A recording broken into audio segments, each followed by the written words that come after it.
Magandang buhay mga ka-Shirings! Ube condensed kutsinta ang aking isi-share for today's video.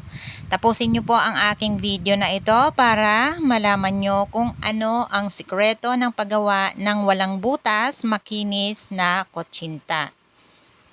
At ang ating simula ay maglalagay tayo sa mixing bowl ng 1 cup all-purpose flour, 1 cup glutinous rice flour, at kalahati ng condensed milk lang ang ating ilalagay sa mixing bowl.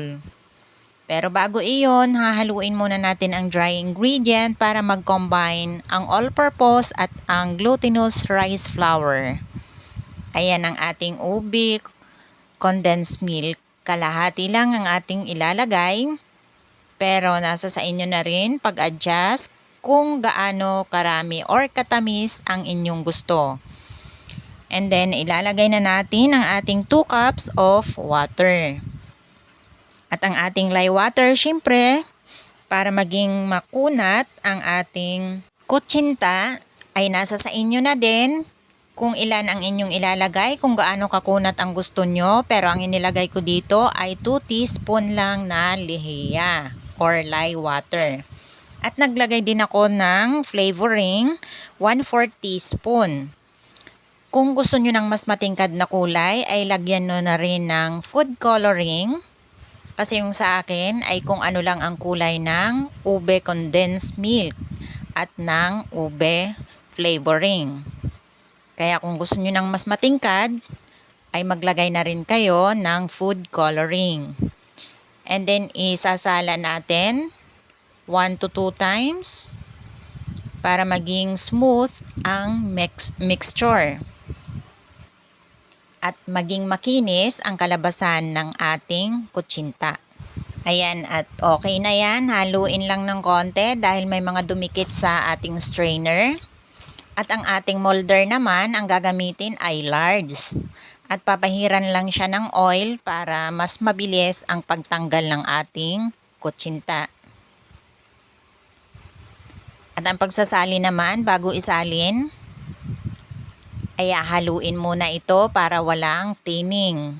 At dapat nagpapakulo na rin tayo ng tubig habang nagtitimpla ng ating mixture ng kutsinta. At ayan, at lulutuin lang natin ng 30 minutes over medium heat lamang. At siguraduhin may takip or may tela ang takip ng ating steamer para hindi siya matuluan ng moist ang ating kutsinta.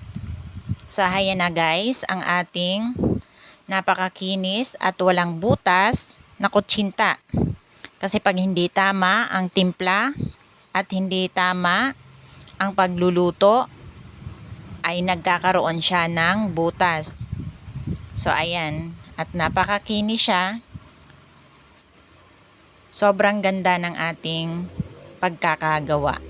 Kung sa pambenta naman, ay ang gagawin nyo, kung maramihan ay sa bilao ilalagay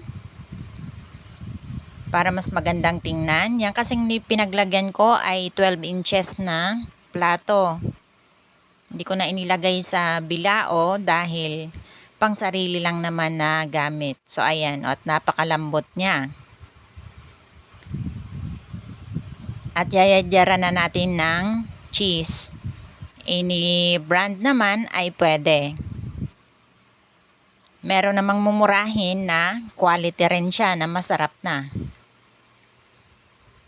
Nasa pag-discover na po natin kung anong brand ang ating gagamitin. Mura pero masarap.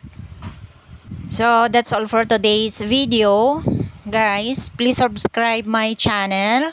Meron din po akong sa media account, Shirings Kitchen din po, at pareha sila ng profile picture.